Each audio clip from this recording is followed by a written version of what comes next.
I called the police on my brother on his 40th birthday while he was standing in his own hallway with his 6-year-old daughter in his arms and his car keys in his hand. He was breathalyzed in his own driveway, in front of whatever guests were still there, and came back more than double the legal limit. He has not had a drink since that night. Last week he told me quietly that he thinks about what would have happened if I hadn't made that call. He said I will never have to explain myself to him again. But before I tell you about the driveway, I need to tell you about the 2 years before it. Because without those 2 years, this looks like a man who ruined his brother's birthday out of spite. It wasn't spite. It was the third time in 2 years that I watched my brother make a decision that could have killed someone, and the first time the someone was his own child. My brother's name is Ryan. He is 40 years old as of the night I'm describing. I am 37. We grew up in the same house, went to the same school, have been close our whole lives in the undemonstrative way of brothers who don't say much but would do anything for each other. I want to say that clearly before everything else because it matters. I made the call I made because I love him. That is the only reason. Anyone who has ever loved an alcoholic understands the specific, exhausting shape of that sentence. Ryan has had a drinking problem for most of his adult life, not the kind that's visible to strangers, the kind that's invisible at work, invisible to acquaintances, perfectly managed in most contexts, and then suddenly, catastrophically present at the moments that are supposed to matter most. Big occasions, celebrations, the events where everyone is watching and the stakes are highest. That's when Ryan's drinking gets worse, not better, which is the exact opposite of what you would hope for, and the exact thing that makes it so hard to address. Because the good days outnumber the bad ones, and the bad ones only seem to happen when everyone's already exhausted and emotional and not prepared for it. Let me tell you what Ryan looks like when he's not drinking. He's the funniest person I know. Genuinely, naturally, the kind of funny that doesn't require setup because his brain just works at an angle to everything. He's good at his job, a project manager at a construction firm, respected enough that they gave him his own division 3 years ago. He coaches Kara's football team on Saturday mornings, which she thinks is the greatest thing that has ever happened in the history of the world. He calls our parents every Sunday without fail. He is, in most of the ways that count, a genuinely excellent person. And then there's the drinking. And when the drinking is happening, the excellent person goes somewhere else. And what's left is something that has his face and his voice, but is making decisions he would never make sober. And the decisions get worse the longer the night goes on. And the specific cruelty of it is that by the time the decisions are worst, he has lost the capacity to understand that they're happening at all. I have been watching this since I was about 19. The first time I remember thinking something was wrong was at a family barbecue when Ryan was 22. Not dramatic. Just a version of him that lasted longer than the night should have, and said some things to our dad that were the wrong side of honest, and that Ryan had no memory of the next morning. Our dad brushed it off. Ryan was young. Lads drink. It would settle down. It didn't settle down. It went underground. Ryan learned over years to keep it away from the context where it would cause the most damage, away from work, away from the early parts of occasions, away from anything that happened before 6 o'clock. He became skilled at it in the way that people become skilled at anything they practice for 20 years. The skill looked from the outside like moderation. It was the opposite of moderation. It was control, which is a completely different thing. And control has a cost, and the cost gets paid at the moments when the control lets go. It let go at his wedding, and at Christmas, and then at the 40th birthday party, and those 3 moments are the ones I need to tell you about. The first incident I'm going to tell you about happened 2 years ago. Ryan's wedding. He and his wife Gemma had been together for 6 years by that point. The wedding was 60 people. A converted barn in the countryside, a genuinely beautiful day that Gemma had spent 8 months planning. I was best man. I gave my speech during the meal and Ryan was fine, present, emotional in a good way, the version of him I love without reservation. Then the dancing started, and Ryan kept drinking. And by the time the evening guests arrived, around 8 o'clock, I started tracking him across the room the way you track someone you're worried about, never losing sight, calculating distances, reading the signs you've spent years learning to read. By 9:30, he was gone. Not loud, not aggressive. Ryan doesn't get aggressive. He gets somewhere else. His eyes go to a specific place, his words start arriving on a delay, and the man I know retreats behind something that looks like him, but isn't quite him. By 9:30 he was there. Gemma had noticed. Her mother had noticed. 3 of her bridesmaids had definitely noticed. The speeches were scheduled for 10. Ryan was supposed to give one. He stood up, held the microphone, looked at Gemma, and nothing. He had the paper in his hand. He couldn't make the words work. He stood there for what felt like a very long time, trying, and then I stood up from my seat and walked over and gently took the microphone and finished reading his speech for him. Word for word, his words in front of 60 people, his mother cried. I don't mean she wept quietly. I mean she put her face in her hands at the table, and her shoulders shook, and my dad put his arm around her and didn't look up for the rest of the speech. Ryan sat back down. He put his head on the table. He was asleep within 10 minutes. That was his wedding. Gemma found me outside at about 11:30, after Ryan had been carried upstairs by two of his friends. She'd had a glass of wine in her hand that whole conversation,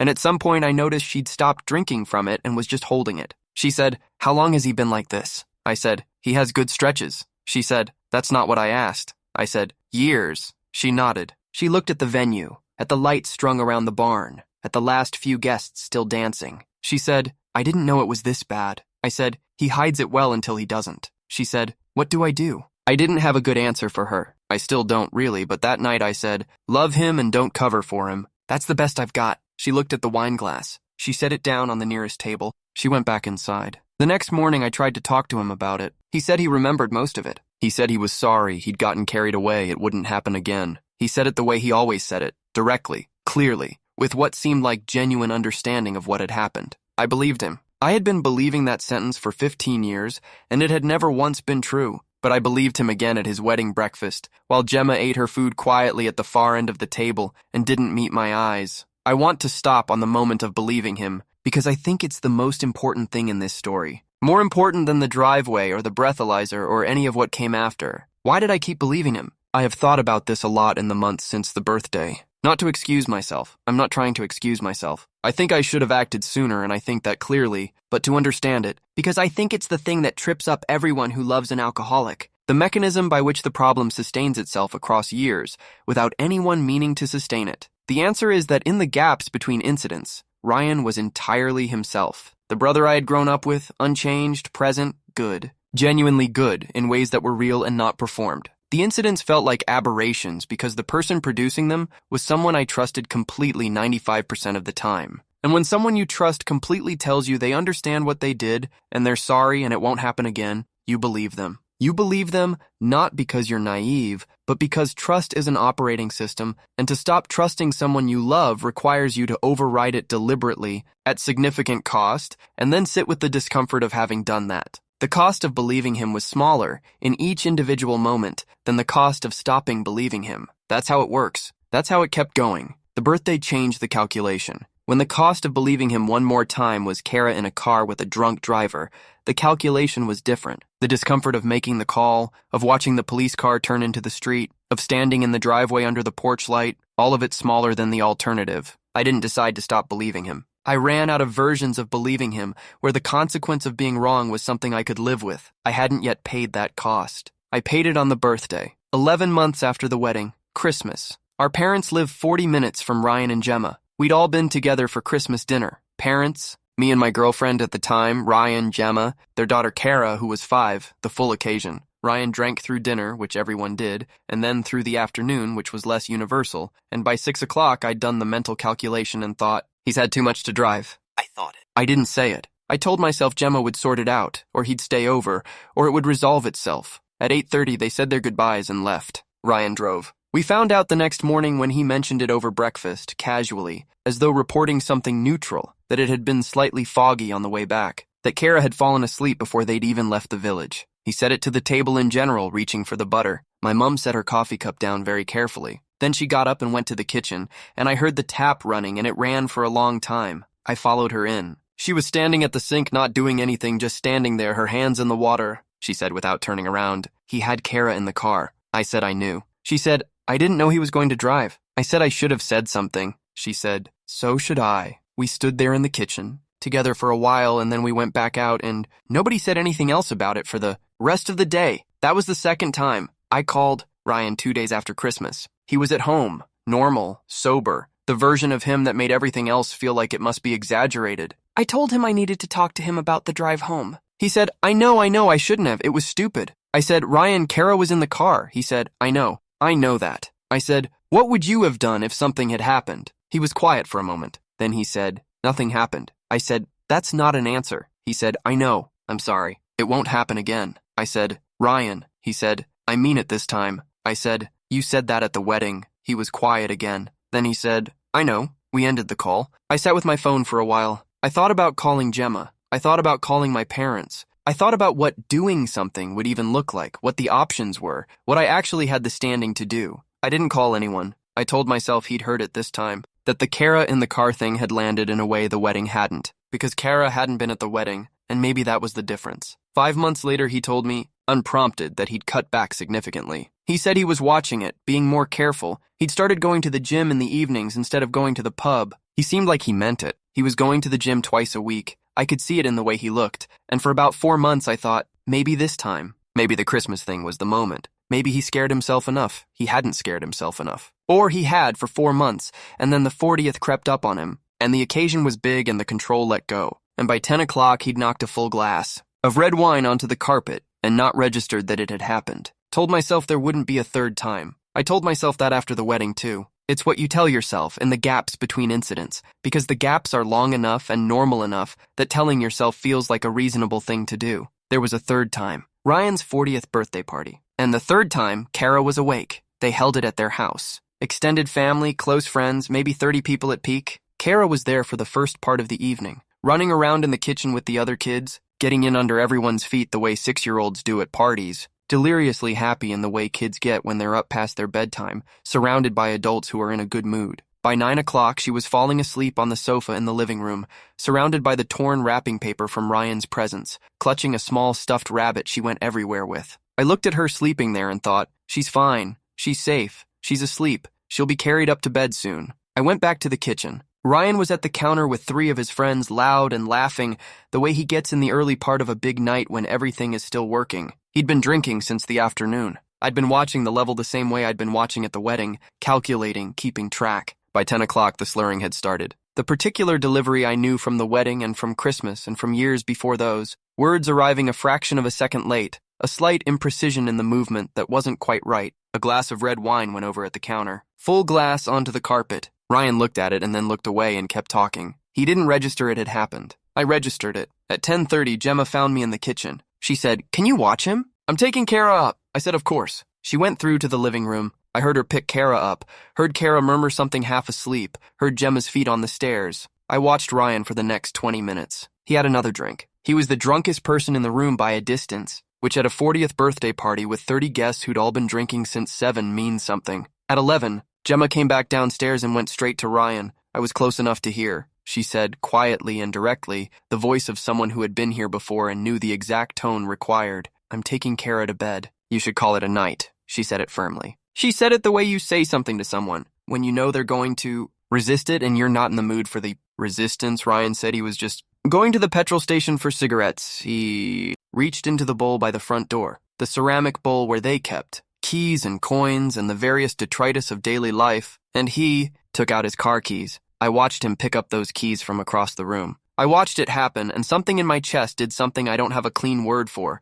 A drop, a lurch, the physical sensation of understanding that something is about to go badly wrong. Gemma said, "Ryan, don't." He said he was fine. It was 10 minutes. He'd be back before anyone noticed. He walked through to the living room. Then I heard it. Kara's voice, half awake from somewhere near the stairs. She'd heard the keys. 6-year-olds hear keys the way dogs hear leads. It means something is happening, something is moving. There might be a trip involved. She said, "Daddy, are we going somewhere?" And Ryan said, and I want to be precise about this because I've thought about the exact words many times since. Ryan said, "Yeah, come on then, just a quick one." He said it warmly. He said it the way a good dad talks to his small daughter. He was so drunk he couldn't stand completely straight, and he said, "Yeah, come on then, just a quick one." And I heard him crouching down in the hallway to put her shoes on her feet. I walked into the kitchen. My hands were shaking. I'm not going to pretend they weren't. I want to be honest about those 8 minutes between dialing and the police arriving, because I think they're the part that never gets described in these stories, and they deserve to be described. Standing in that kitchen, listening to Ryan in the hallway, listening to Kara's small voice asking where they were going,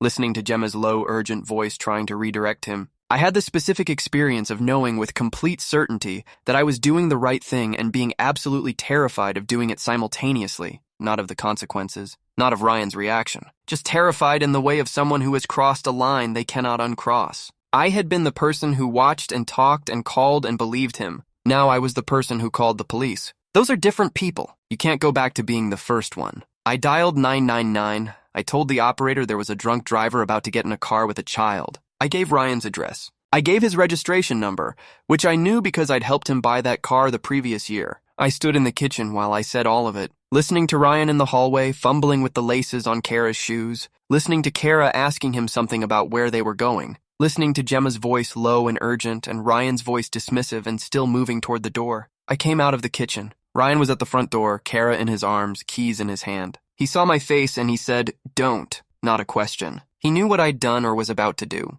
I said, "Put her down, Ryan." He said, "Mind your own business." He meant it. He was drunk and he meant it, and he was still moving toward the door. The police were there in 8 minutes. 8 minutes during which I stood in Ryan's hallway, while Ryan stood at the front door arguing with Gemma about whether he was fit to drive, and Kara, held in his arms, had started to properly wake up now, pulling at his collar. Looking around with the confused expression of a 6-year-old who had been asleep and was now in the middle of something with a different texture than birthday parties usually had, I went to the door. I said directly, "Ryan, the police are coming." "Put her down." He looked at me. His eyes were doing the thing they did. That specific lag, that millisecond of delay. He said, "You actually called them." Not a question. I said yes. He said something then that I'm not going to repeat because it doesn't need repeating, and because he was drunk when he said it, and because he has said enough since. Sober, that I know it wasn't what he actually thought. He turned back to the door. Gemma stepped in front of him. Not dramatically, just stepped, placed herself between him and the door, put her hand on his chest. She said, "Don't,"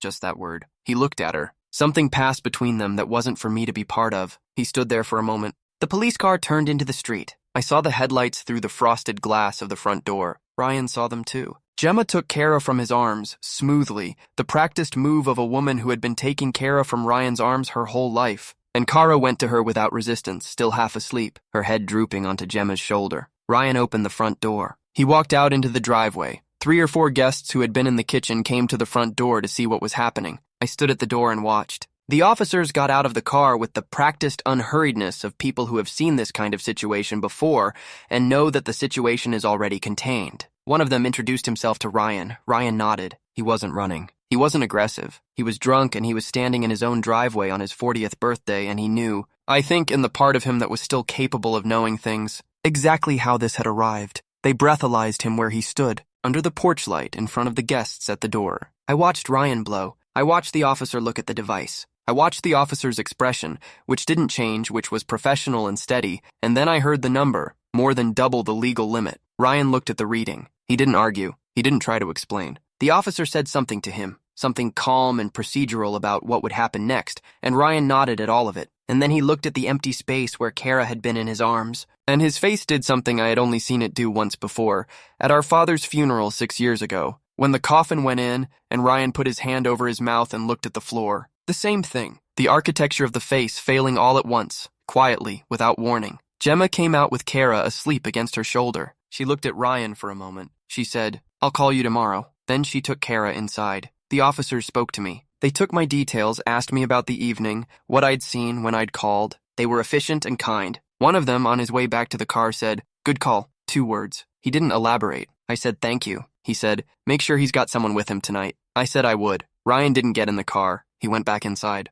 I stood in the driveway under the porch light while the guests left in 1s and 2s, quickly and quietly, the specific exit of people who have witnessed something they weren't supposed to see and need some air before they can talk about it. Ryan's parents were 2 of the last to leave. Most of the guests had gone quickly and quietly, the specific exit of people who need to process something privately. Ryan's closest friend from university, a man called Mark who had known Ryan since they were 18, stopped next to me on his way out. He looked at me for a moment. He said, "Someone should have done that years ago." Then he left. My dad stopped next to me at the door. He said, "You did the right thing." He said it quietly, not looking at me, looking at the driveway where the police car had been. He had the look he'd had at Christmas, standing in the kitchen with my mom while she cried at the sink. The look of a man who had been telling himself for 20 years that it would sort itself out and was no longer able to sustain that position. He said, "I should have said something." Years ago, at the barbecue, at Christmas, before the wedding, he said it to the driveway. Then he looked at me. "You did what I should have done." He didn't say anything else. He and Mom got in the car and drove away. I went back inside. The house was almost empty. Someone had cleaned up the spilled wine from the carpet, though there was still a faint red shadow where it had been. Someone had stacked the birthday plates and taken the balloons down from where they'd been tied around the kitchen. The presents were in a pile in the corner where they'd been all evening. I went back inside. The house was almost empty. Someone had stacked the birthday plates. The balloons were still up in the kitchen. Someone had meant to take them down and hadn't gotten there. The presents were in a pile in the corner. Ryan was at the counter, sitting in the same spot where he'd been drinking 4 hours earlier, his elbows on the surface, his head slightly bowed. I sat down across from him. I didn't say anything. I didn't know what the right thing to say was, and I thought silence was better than wrong. He said eventually, "She was in my arms," not to me, to himself. To the counter, to the kitchen, to the room that still smelled like birthday party. He said, "I had her in my arms and I was going to put her in that car." He said it with the flat delivery of someone stating something they're trying to understand, the specific tone of a man hearing himself say a fact about himself and not yet knowing what to do with it. I said, "Yeah." He was quiet for a while. Then, "I didn't know I was that far gone." I said, "You never do. That's been the whole problem for 20 years. You never know until it's already happened." He nodded. He wasn't defensive. The drunk had left him enough that he was capable of just receiving what I was saying without the usual mechanisms kicking in. I said, "Ryan, the Christmas drive. Kara was in the car. And tonight Kara was in your arms." He looked at me. I said, "Both times you didn't know. That's the pattern." He said, "Yeah." I said, "I can't watch it happen a third time." He said, "I know." I said, "I mean that. I love you, but I cannot watch it happen again." He said, "You won't have to." He said it differently from how he'd always said it. Not the morning after clarity that turned out to be temporary. Something more exhausted underneath, more arrived at. I didn't let myself fully believe it in the kitchen on his birthday. I had believed it too many times before. But I noted the way it sounded. I stored it the way I'd been storing things for 20 years, and I went home. He said, "If you hadn't called," he didn't finish the sentence. I said, "I know." He said, "Thank you." I said, "Don't thank me. Just stop." He said, "Okay." I went home. He hasn't had a drink since that night. Not one. The first thing I noticed when I saw him 2 weeks after the birthday was his eyes. They were just there, present. The thing I'd been reading for 20 years,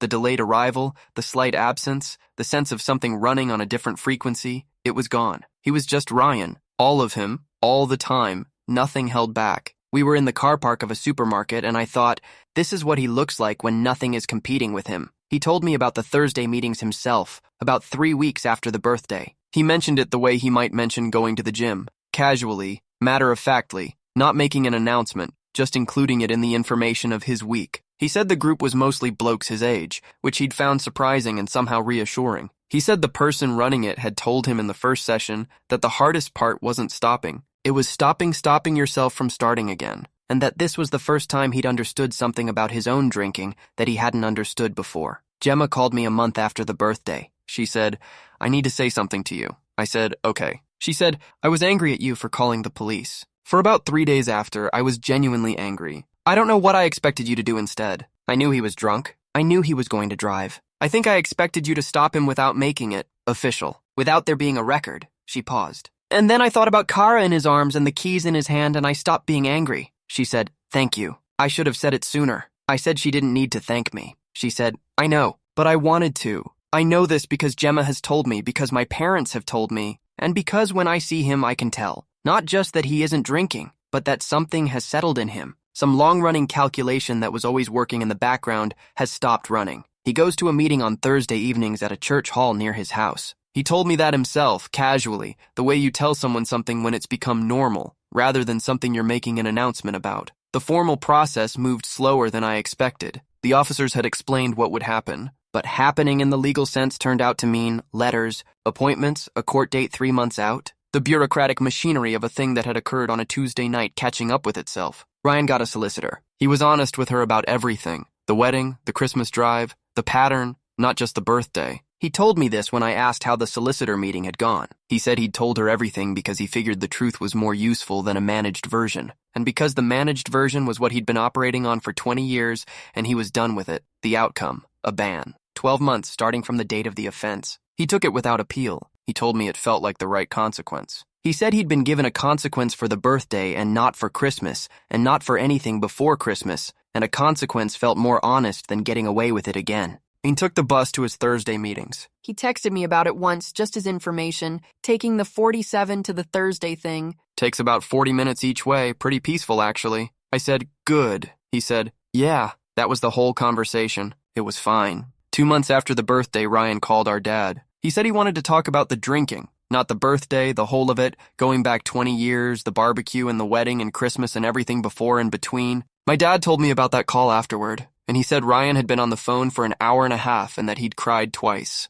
My dad said he'd cried once. My dad hasn't cried since our granddad's funeral in 2009, so I think about that sometimes. I think about what my brother said on that phone call to make our father cry. I haven't asked. Some things don't need asking. Last week I went to his house for dinner. Just me, him, Gemma, Kara. Nothing organized, nothing special. Gemma texted me on a Thursday to say she was making pasta and there was too much and did I want to come over. I said yes. I drove over on the Friday and the house was warm and loud the way it is when Kara has been home all afternoon. Drawings on the kitchen table, 3 separate pairs of shoes by the door. The particular cheerful disorder of a house where a 6-year-old lives and is happy in it. Kara showed me her drawings, which takes a while. She had done approximately 40 of them since my last visit, and each one required a full explanation of the subject matter, the artistic choices made, and any relevant backstory. I sat at the kitchen table and received all of it. Ryan was at the counter making something that turned out to be garlic bread, and he kept catching my eye over Kara's head while she narrated the drawings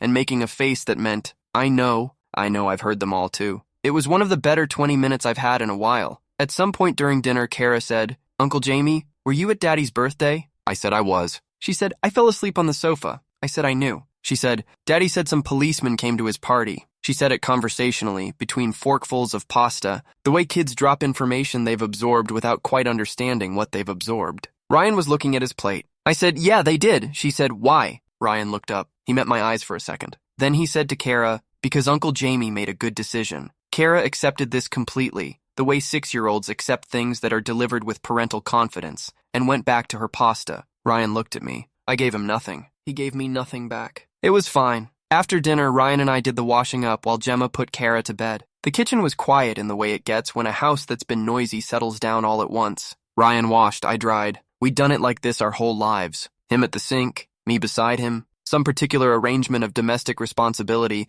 that had been established when we were teenagers and had never been renegotiated. Somewhere in the middle of it, without preamble, he said, I think about that night a lot. I said I did too. He said, not in a bad way. More like, I think about what the night looks like where you didn't make the call. He was washing a pan carefully, methodically, giving it more attention than it needed. He said, I try to get to the end of that version. I can't. I get to a certain point and I can't finish the thought. He stopped washing the pan for a moment. He said I couldn't have called it myself. I was too far gone to know I needed to be stopped. I needed someone else to know it for me. He handed me the pan. He said, you never have to explain it to me. Not the call, not the driveway, not standing in the kitchen with your hands shaking, none of it. I know what you did and why you did it, and I'm not going to make you explain it. He said, I know what you did. I took the pan. I said, okay. He said, okay. We did the rest of the washing up. Some things don't need more words than that. He's my brother. He is 40 years old and he has not had a drink in 4 months. And he goes to a church hall on Thursday evenings